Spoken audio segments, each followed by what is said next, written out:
Top quality और consistent performance के लिए सिर्फ सिल्वर पंप्स। टॉप क्वालिटी और कंसिस्टेंट परफॉर्मेंस के लिए सिर्फ सिल्वर पंप्स, नाम याद रखना।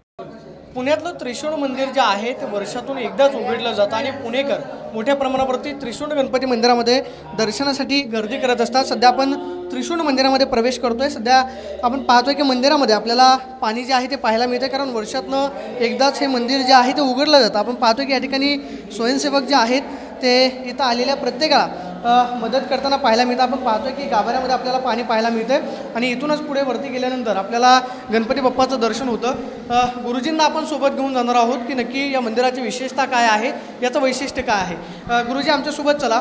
सुरुवातीला हे सांगा की हा गाभारा आहे का, किंवा इथं पाणी नक्की कशामुळे? हे मंदिराचं तळघर आहे ॲक्च्युली, आणि इथं पाणी कसं साठतं म्हणजे इथे छोटे छोटे झरे, म्हणजे पावसाचं पाणी जे साठतं आजूबाजूला त्याचे इथे छोटे झऱ्यांच्या रूपामुळे ते इथं येतं पाणी।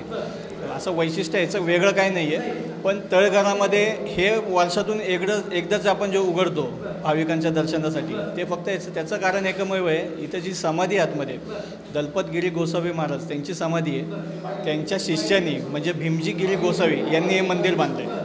आता त्यांचे जे शिष्य आहेत ते फक्त गुरुपौर्णिमेच्या दिवशी त्यांचं दर्शन करायला यायचे, म्हणून आपण तीच प्रथा कंटिन्यू पुढे ठेवली आहे। वर्षातून एक दिवस गोसावी महाराजांचे शिष्य गुरुपौर्णिमेच्या दिवशी दर्शनासाठी?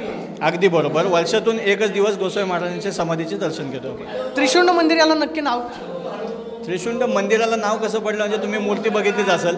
मूर्ती आपली एकदम वैशिष्ट्यपूर्ण आहे, म्हणजे 3 सोंडा, 6 हात, मांडीवरती शक्ती, दोन्ही बाजूला रिद्धी आणि मोरावरती आरूढ अशी मयुरेश्वराची मूर्ती संपूर्ण भारतातच नाही तर संपूर्ण पुढे गेल्यावरती आपल्याला काय पाहायला मिळेल? इथून पुढे गेल्यानंतरून तुम्हाला मूळ म्हणजे दलपतगिरी गोसावी महाराजांची समाधी बघायला मिळेल। पाहतोय की गोसावी महाराजांची समाधी जी आहे त्या समाधीचं दर्शन पुढे गेल्यावरती होतं, कारण गोसावी महाराजांचे शिष्य हे गुरुपौर्णिमेच्या दिवशीच महाराजांचं दर्शन करण्यासाठी यायचे, त्यामुळे वर्षातनं एकदा हे मंदिर जे आहे उघडलं जातं। सध्या पण पुढे आपण या ठिकाणून प्रवेश करतोय। हे आपल्याला मंदिराचं तळघर पाहायला मिळते, साधारणतः गुडघे इतकं पाणी या तळघरामध्ये आहे, आणि पुढे गेल्यावरती समाधीचं दर्शन जे आहे ते आपल्याला होताना पाहायला मिळतं। आपण पाहतोय की हे सगळे भाविक रांगेमध्ये आहेत, कारण दर्शनासाठी मोठी गर्दी जी आहे ते मंदिरामध्ये होत असते। गिरी गोसावी पंथी हे मंदिर जे आहे ते 1700च्या काळामध्ये बांधण्यात आलेलं होतं, आणि दरवर्षी गुरुपौर्णिमेच्या दिवशी ही भाविकांची गर्दी जी आहे ती होताना आपल्याला पाहायला मिळते।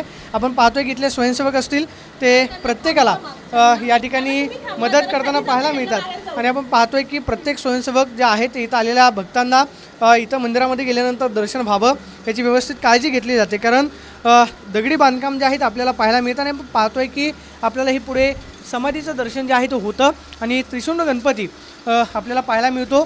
डाव्या सोंडेचा गणपती अशा या गणपतीची विशेषता आहे। 3 सोंडे याला आहेत, आणि एक प्राचीनकालीन मंदिर म्हणून याच्याकडे पाहिलं जातं। इथं येणारा प्रत्येक भाविक मोठ्या आस्थेनं दर्शन घेताना आपल्याला पाहायला मिळतो, आणि हे मंदिर जे आहे वर्षातून एकदाच आपल्याला गुरुपौर्णिमेच्या दिवशी उघडं झालेलं आपल्याला पाहायला मिळतं। Camera person Nageshwar, Pradeep Kapse, TV9 Marathi, Pune.